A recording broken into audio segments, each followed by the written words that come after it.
Okay, welcome to the deep dive.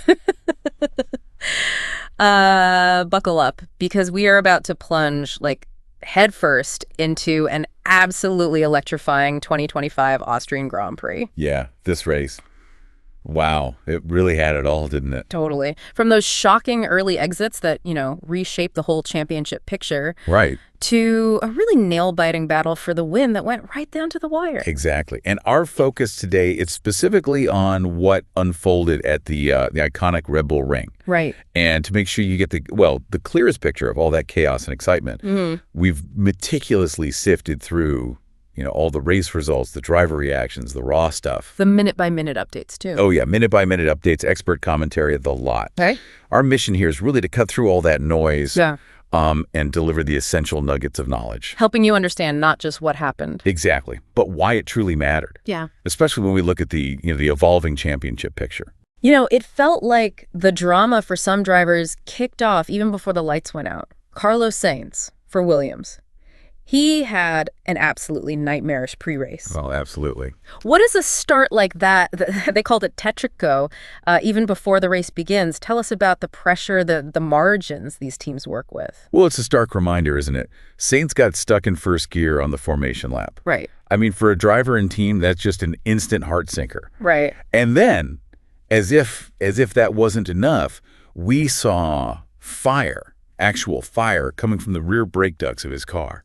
Right at the end of the pit lane. Wow. An incident like that, before you even properly start, it must just send ripples of, despair through the Williams garage. Yeah. It's not just a mechanical failure. It's a huge blow to morale, especially when you remember he was already starting way back at 19th after a tough qualifying. Absolutely. And the outcome was just brutal. Sainz forced to retire before the race even properly started. This was his third premature DNF, did not finish of the season already, and his fourth weekend not even getting into Q3, the final qualifying session. Oof.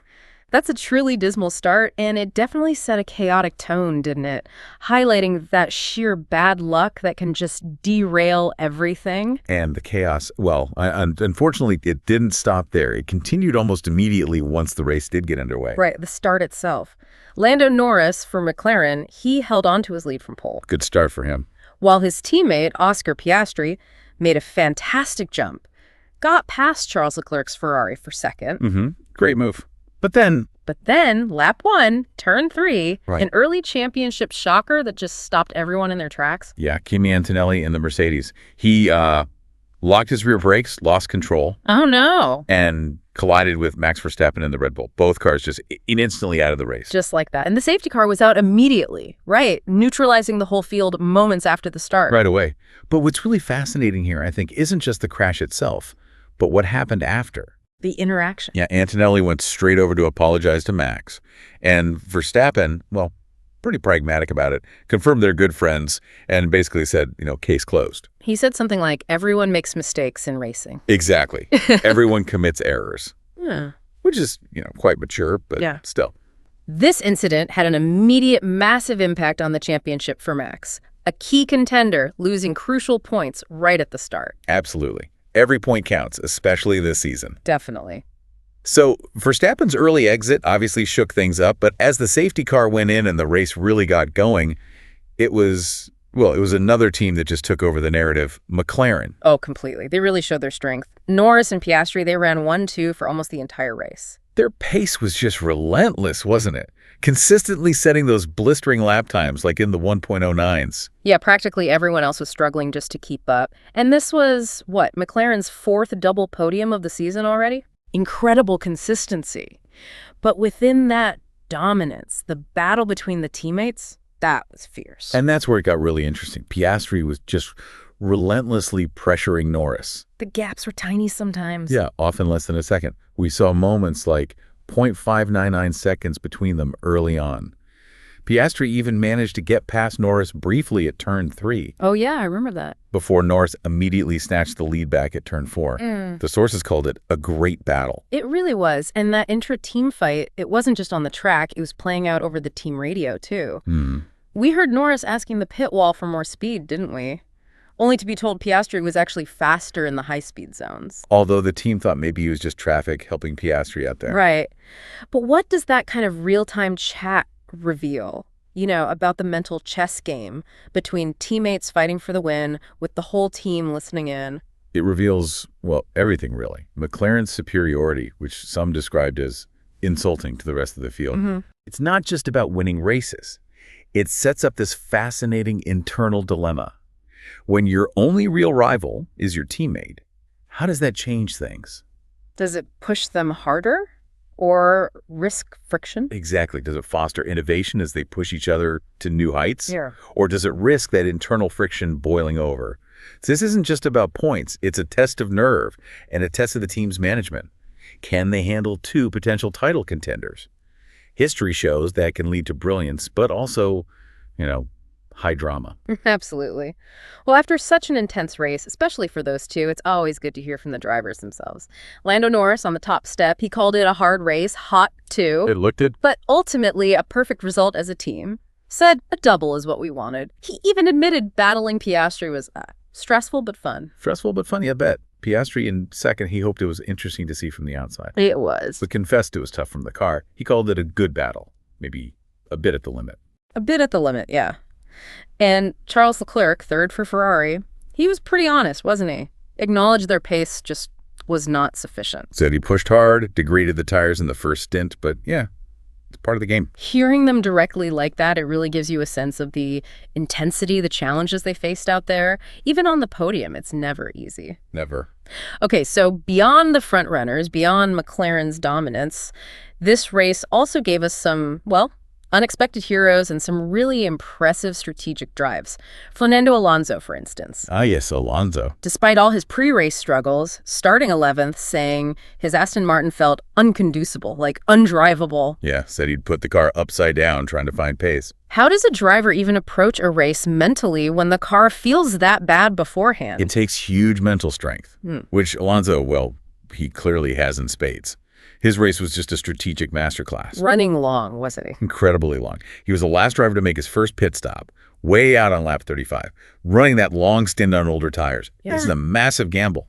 Relies on tire management, track position. Exactly. Hoping to gain places as others pit.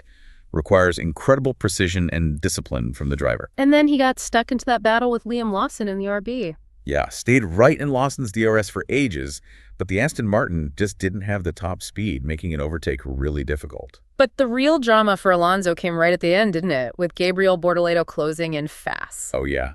Bortoleto in the Sauber on much, much fresher tires, like a 16-lap advantage. Huge difference. He closed a 9-second gap in those final laps. It was amazing pace. Bortoleto even got past Alonso briefly, turn 3, lap 69. But Alonso fought back. Immediately. Recovered the position at turn 4. Thrilling stuff.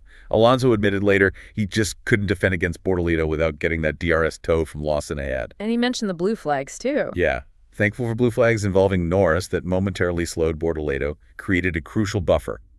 Sometimes you need a little luck, too. So what's the takeaway for Alonso? I mean, for him, that was truly a masterclass, right? Making the absolute most of a bad situation. Definitely. That 7th place, they called it meritorious.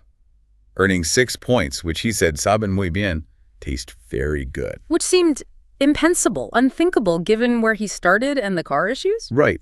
And it was his 3rd points finish in a row, bringing him level with Lance Stroll in the standings. Just shows his experience, his fight.